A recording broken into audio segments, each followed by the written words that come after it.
of entrants, which used to be there in 60s and 70s, early 70s. I started teaching in first time in IIT Kanpur in 1973.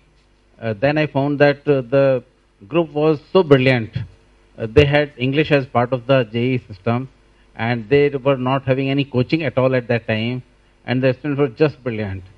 I knew each one of them by name and everywhere. But now we have got a system. We have got a system that, say, the IIT's name is because those people have made a name in USA, in Silicon Valley, etc.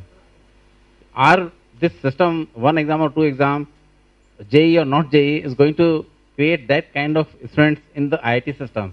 That is something we should see that how we can do it. Thank you.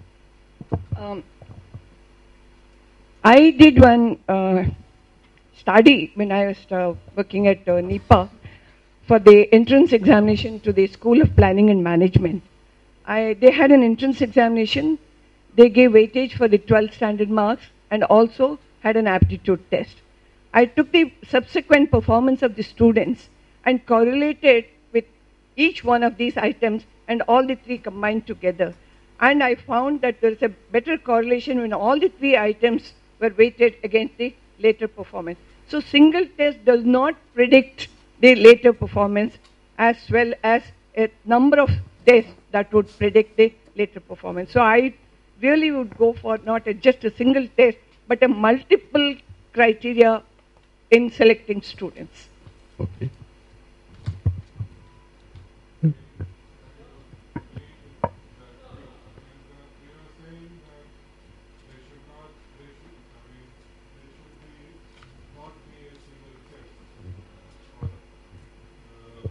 Or rather, so everybody has been saying that there should not be a single test, but then they have also been saying that JEE should not be scrapped. But for entrance into IIT, is JEE not a single test?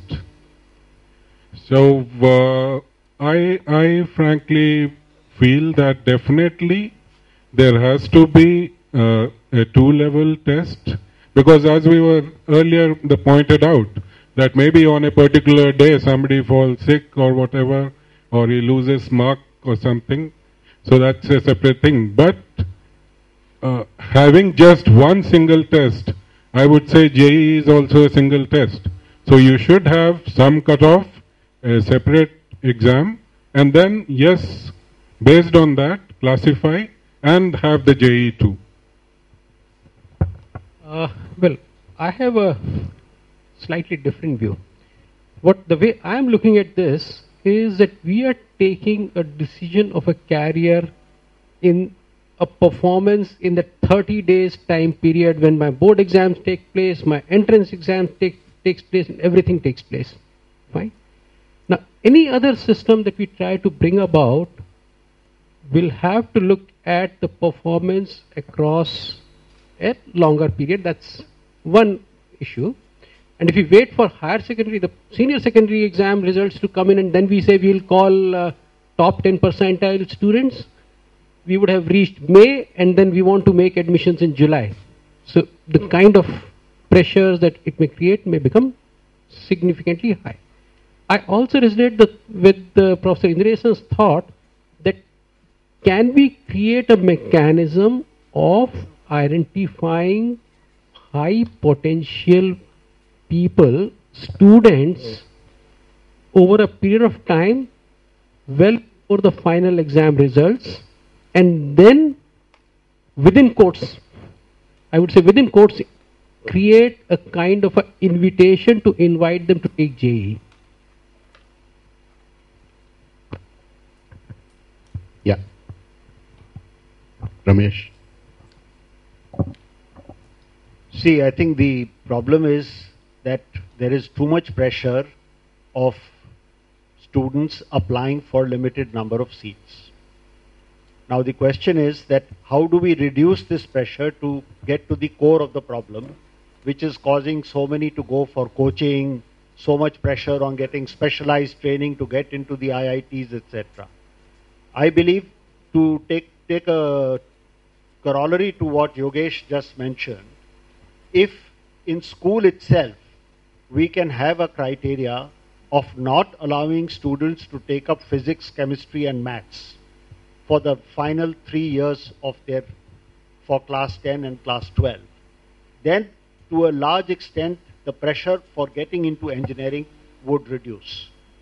And if we can reduce the pressure from the school level itself of students seeking an engineering career, then I would be in favor of having 3 levels of exams, one for the state level engineering colleges, one for the regional engineering colleges, and one for the IITs. Okay. Yeah.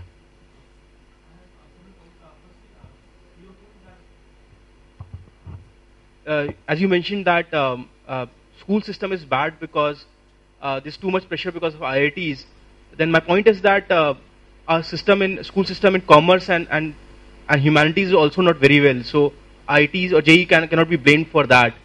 Apart from that, on the point which is being mentioned, I would say that we should have multiple examinations. And the reason for this is that each examination should cater to a different section of the society. Because to be honest, in an examination we want to differentiate people of different merit, and it is difficult at times to differentiate on a single examination basis. For example, when I gave my JEE and AIEEE, AIEEE catered to some normal questions in which like simple concepts were being checked, while JEE was grilling me on my concepts, my knowledge and theory and everything else. So I feel that is very important, and even if we see history, we'll find that having a single examination and having some common subjects, socialization of examination, to say, we shouldn't forget that IIT-JEE failed Einstein in his first attempt because he couldn't get scores in biology and chemistry. And similarly, Ramanujan would have been a clerk had not Hardy found his letter. So we should not create a system in which there's socialism and everyone is checked on some rote learning and not grilled for some questions in which we can differentiate a really intelligent student and an intelligent student. Yeah, but I think again I'll repeat the point that I had made. The biggest argument against trying to restrict the number of people who can sit for JEE is the fact that it is not socially acceptable. It will not get accepted by masses, and you will have people coming on streets. I tell you, IITs are not for the masses. It's only for the elites. I think we should make it very clear to everybody. Please, this education is not for the masses. It is for the elites. So unless you make this point very clear. But practically, people in the education committee of parliament will never accept that there should be a restriction and only 10,000 people should, or 30,000. That is where the... No, by that logic, we should have at least 1 million people in parliament. Why is that?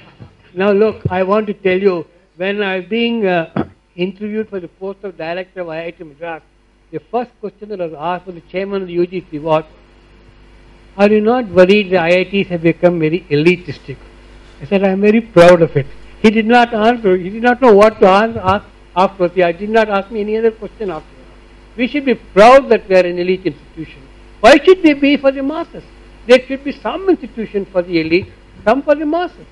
And I don't say the masses should be paid less, elite should be paid more, nothing like that. But elite is a person who can design things very well. Not everybody can do it. Intellectual people has to be recognized. Okay. Well, I think we should have a three-tier system of selection. The boards are the first tier. Let's find out the total number of engineering seats in the country. Let's set up a cutoff so that you choose twice the number of engineering seats, and only these students who qualify from the board should be allowed to take the next level. The next level would be an all India exam, just one single exam. But this could be done maybe twice a year, thrice a year. If you miss once, you take it 6 months.